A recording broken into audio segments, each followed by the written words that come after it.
Hey everybody, welcome back to I Know a Guy. I'm Anthony, and this is the podcast where connections thrive. Each episode, we spotlight inspiring entrepreneurs, professionals, and individuals doing amazing things. Together, we'll grow your circle, spark collaborations, and discover new opportunities. Today, we're meeting Sam Liebowitz, also known as the Conscious Consultant, a mentor, coach, speaker, and best-selling author dedicated to helping people live happier, healthier, and more fulfilled lives. As the founder of TalkRadio.nyc, and Double Diamond Wellness, Sam empowers individuals and businesses with ethical and conscious strategies for success. How you doing today, Sam? I'm doing wonderful. Thank you so much for having me on your show, Anthony. No, I was excited to have you on. You're doing a lot of awesome things, so it's kind of hard to narrow it down. But to get started, there's people out there that need to know you. So where are you calling in from? Where are you located? I'm in the heart of the New York City, the Big Apple. Awesome. You've been there for a while, or are you newer to the area? I'm a native New Yorker, one of the few still left. I always say I have bagels and cream cheese in my blood. Yeah, well, that's probably not healthy. You should probably go get that looked at. But Yeah. Anyway, no. So I always ask this with people, everywhere, but it's always funny asking somebody in New York because there's just so much. But let's say you have some friends coming into town that have never been there. Where are you going? What are you doing? And where are you going for dinner? Depends on the food they like. One of the things I love about living in New York, we have so many good types of food. But personally, I love to take people down to Chinatown and take them to one of the small, out-of-the-way restaurants that look like, it's about to be condemned, and they have the best food there. There's something to be said about the worse that it looks means that they put more time into the food and it's better. I don't know. There's something to it. I think it's true, but it's kind of the rule of thumb. But are you taking people to go do like the touristy stuff? Or are you more like, hey, you know what? I'm going to show you the real New York. We're going to go check out this. Oh, yeah. I mean, I want to, I'll take them through Central Park, some of my favorite spots. I'll take them to some different neighborhoods, but no, I'm not. I mean, if they want to go to, the Statue of Liberty or the top of Rockefeller Center, okay, I'll go with them. But that's not where I would take them. Yeah, no, that's awesome. I love it when somebody's been a local their whole lives. You're like, yeah, no, we're not doing that. We're going to do this. You're going to enjoy it way more. Yeah. That's awesome. So what can you tell us about what you do? So, well, I've done so much. I have such a varied and rich career. I've been an entrepreneur since 1993. Wow, that makes me really old. But I've been focusing on running the radio station and the wellness center now for, almost 15 years. It's hard to believe. And of all the different businesses I've done in the past, I've never stuck with anything this long. So I guess it holds my attention. No, there's something to be said about, other things coming and going, but that one thing that kind of sticks with you, the through line through everything. What is it about it that you love the most? Well, running the radio station, I have such wonderful hosts on the network, and I learn something new every week. And one of the things that's so funny is people always think, oh, Sam, you must listen to tons of podcasts and stuff. And I'm like, I really don't have time. I only listen to the ones on my network because by the end of the week, I'm kind of spent when it comes to listening to podcasts. Yeah, when you're hosting your own and you're meeting so many people, it's kind of like you're watching however many episodes you're putting out. You're watching all of them anyway because you're there with it, and then you see a couple others, and it's hard. There's only so many hours in the day, and you can only have your brain turned on for so long. And when a big part of that goes into actually your stuff, it really whittles down how much more you can kind of look at. But how did you get started doing it? What's the story there? Is this something that you always decided that from birth, that's what I'm going to do? Or is there a happy accident? Oh, no, I just met a guy at a party. A mutual friend kind of brought this guy at a friend's apartment. And he was like, Sam, you got to talk to my friend. I'm like, okay. I'm like, so this guy's in front of me. What do you do? What do you ask someone you don't know anything about? I'm like, so what do you do? And he says, oh, I'm an acupuncturist. I'm like, oh, that's kind of cool. I know a lot of healers, but not too many different acupuncturists. And in his next breath, he was like, but I've decided to sell off all my worldly goods and become a Buddhist monk. And I thought, oh, it's kind of different. I'm like, well, did you sell your business yet? Did you sell your practice yet? And he goes, no, not yet, but I'm talking to some people. And I'm like, well, I network a lot. I know a lot of people. Maybe I can help you sell your business. And he's like, oh, that'd be really good karma for you. And so then we're talking a little bit more. And he's like, oh, yeah. And I started this internet radio station last year. I'm like, wait a minute. This sounds a little familiar. Acupuncturist radio station. I'm like, what's your name? And he says, Giorgio Rapetti. And I'm like, I know who you are because my friend Larry Sharp does a radio show on your network and he's told me about you, but he's never connected us. And so there he is standing in front of me in living color. Week later, I get together with him in his office. We have a long 2.5-hour meeting.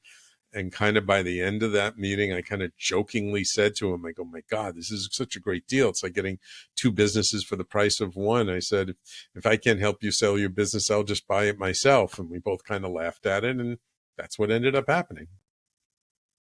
Started as a joke, and here we are. That's awesome. I love that.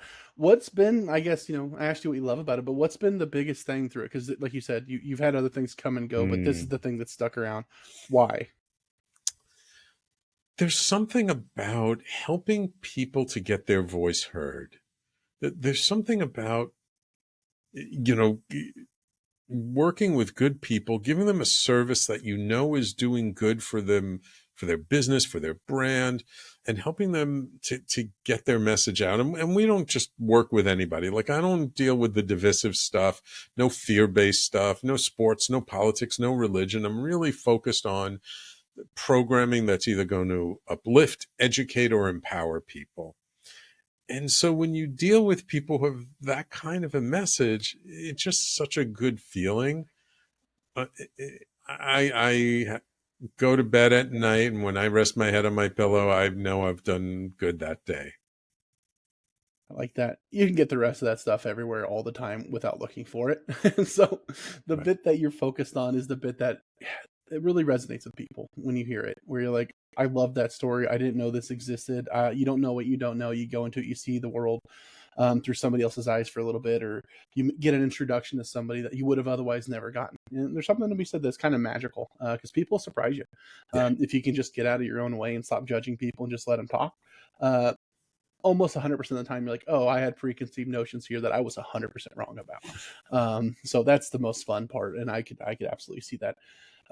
So you narrow down who you talk to and, things like that. So if we were looking like, not like necessarily average client, but what are the things that you're looking for when it comes into the talk radio side, where it's like bringing somebody on? You said they have to meet these, but what's the general through line? Yeah. I typically work with what I would term knowledgepreneurs. So people who make a living off of their experience and their knowledge, off of what's between their ears. And I mean, I hate to say it, but one of my lines is I don't work with assholes anymore. So if somebody comes to me and he's got a big ego, or she's, just all over the place, and like, no. But it could be somebody, maybe their public speaking skills aren't that good and they're nervous about starting a show. I can work with that. Or somebody coming who has a good following on social media, but wants to do a podcast or wants to do a live stream. Like, okay, great. I can work with that. Or, somebody who just has a message or a passion project that they just want to get some more exposure and they want to get it out there more. And you can see the passion in their energy and how they talk. Love to work with that person. No, that's fantastic. And you know it when you see it. You can tell when somebody's just doing something because maybe it's expected of them. Maybe they're taking over the family business or something that's like the next shiny object that they're after. And then you have those people that you said you listen to them and you get excited. You're like, oh, we're going to talk. You have some awesome things you're doing. I need to know more about it. I need to know how I can help you out. Those are the people that when you find them, they're awesome. So that's great. What about power partners? Certain industries or professions that you tend to synergize really well with? I know when you're networking, for a living, basically, there's a lot of collaborations out there, but what does that look like for you? Well, what I've learned recently is that some really good people for me to work with are nonfiction authors. Because if someone's writing a nonfiction book, there's usually a product or a service or a business behind that. And if they're writing a book, they're looking for more visibility, more credibility. And then the next logical step would be having a show. So because of that, I've been really connecting a lot with small publishers who work with nonfiction authors. Because this way I can talk, like if they do meetings for their authors, I can do a little presentation for them and talk to several people at once. And the publishers love it because they're giving additional support to their authors. And this is a way they can help them to sell more books. And it makes a nice relationship. And then podcast hosts who come to me who want to do a show and don't have a book, after they do a show, I'm like, you know what? You got all these transcripts of last year of you doing a show. Let me introduce you to a publisher who has editors and they can take those transcripts and get it turned into a book for you. So it makes for a nice synergistic relationship. Those are the fun ones. Those are the ones where it all just kind of falls into place, where you've built this little circle of people and you're able to help in multiple ways. I love that. What advice would you give a new or aspiring entrepreneur? You don't have to do everything yourself. I would say for someone new, you really have to learn, like, where is your value? What is it that you do that nobody else can do? And focus on that. And all the other stuff, as you're able to, outsource, get a VA, get, somebody who can work remotely to handle your books or the accounting work or things that just either you're not good at or you don't want to spend your time with, because your time is very, very valuable. It's the most important asset you have. So focus on your genius and outsource the rest. Yeah, great advice. Reoccurring advice, actually. It turns out the people that have success are the ones that focus on the part that leads them to success, not the rest of it that can, like you said, be hired out to where this is my money making activity. If I'm a really good plumber, last thing I want to do is be reading resumes, filing my taxes, doing, secretarial work. It's not going to make you money. Focus on the bit that works. So fantastic advice. And every time I've seen an entrepreneur do that, where they hire out, they're like, I just wish I would have did it sooner. Right? So Yeah. that tends to be that. So how should I know if I should start a podcast? So it's kind of like what I said about being an author. It's like you've been in business for a while. You understand that you need to invest in your business to grow your credibility, to grow your visibility online, especially today. If you don't have visibility online, like, no business isn't coming to you. So when you're at that stage where it's like, oh, I need to be more visible, I need people to know about me, and I need people to take me a little more seriously, like, that's a great time to start doing a show. What do you tell the people, these folks, I like to say they have the scarcity mindset, that they think maybe they missed the boat. Maybe it's too late to get into podcasting. Maybe it's saturated. What do you tell those people? Well, if you look at the statistics, less than 20% of podcasts out there are active. And of the ones that are active, I don't know, something like 70% of them only have 8 episodes. There might be tons and tons of podcasts, but you know what? It's wide open. And also, you don't need to have millions and millions of listeners. You just need to focus on your particular niche, define it very tightly and very specifically, and you serve that niche really well, and you can become the king or queen of that niche, and that will give you a very successful business. How have you seen a podcast boost somebody's business? Well, it's kind of like what I was just saying. I had a gentleman work with me. His name was Tony, and he was a nonprofit consultant, but he only did 2 things for nonprofits.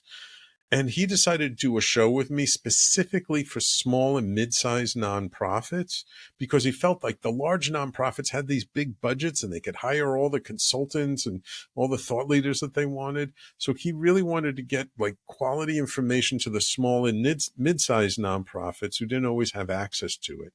So he started doing his show with me, and before long, he became known as a top thought leader in the industry. And not only that, but some of these nonprofit industry blogs started to name him as a thought leader because of his show. One of them even said, oh, and if you like the other 9 people on our top 10 list, they've all been guests on Tony's show. And what happened eventually, he became the #1 nonprofit podcast. And not only was he #1, he had more than double the number of subscribers of the #2 podcast. So he really hit it out of the park. Yeah, there's something about being #1, but there's something about being so much further away from #2 that you can do that. So that's amazing. Podcasting's such a big space, and there's so many rabbit holes that we could go down in different areas that we could really dive into. But just in general, is there anything that I missed or failed to ask that you wanted to add? I would say something to keep in mind if you're going to start doing a podcast. Don't stop before you really see the benefit of it. Because so often I see people, they like start putting energy into doing something and then they decide, oh, this is too much. I'm not seeing anything after just a month or two. And it's like, no, like you start writing a blog, you're not getting 1,000 blog readers overnight. It takes time to build it up. And one of the things you want to do is just keep creating content, talk to great people.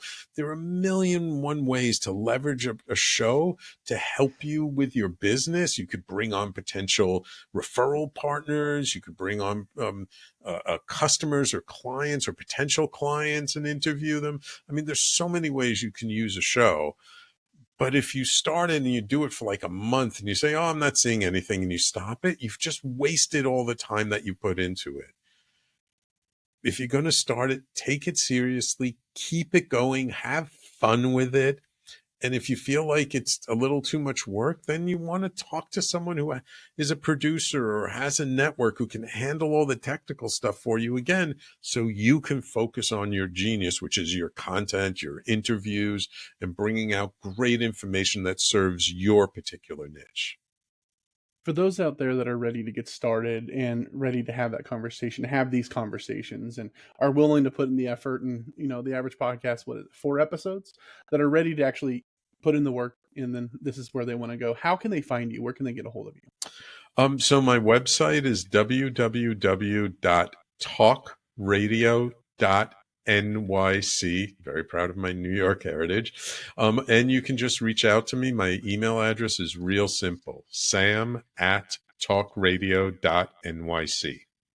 Perfect. And I'm going to make it even easier. It's just going to be in the show notes, so just click on it. So it's even easier than that. So if anybody would like to get a hold of Sam, do it, right? If you ever thought about having a podcast, adding something like this to your business, it can help you. It can absolutely boost your business. It works every single day for other people, as long as you're willing to, go through the process and grow. Sam is an awesome person. He's doing this for years and years and years. What you said, since 1993. So have that conversation. You're going to learn way more than what you know going in. So absolutely reach out and do that. If somebody would like to get a hold of me, you can find me at ikag.me. You can find more episodes, subscribe to our newsletter, and connect with our growing community of awesome people like Sam. If you were somebody you would know would like to be interviewed, you can also apply on the website. But Sam, I really appreciate you coming on and taking your time. It's impressive. Here I am. I think I am 5 months and 2 days into this, and it's the most fun thing that I've ever done. So I love hearing from people like you that have been doing it for a lot longer, and hearing all the good things that are to come. So I really appreciate you coming on and pouring into us. Let's all go out. Let's have an awesome day and grow our circles. All right. All right. Thank you so much, Anthony. Really appreciate you having me on your show. It's my pleasure.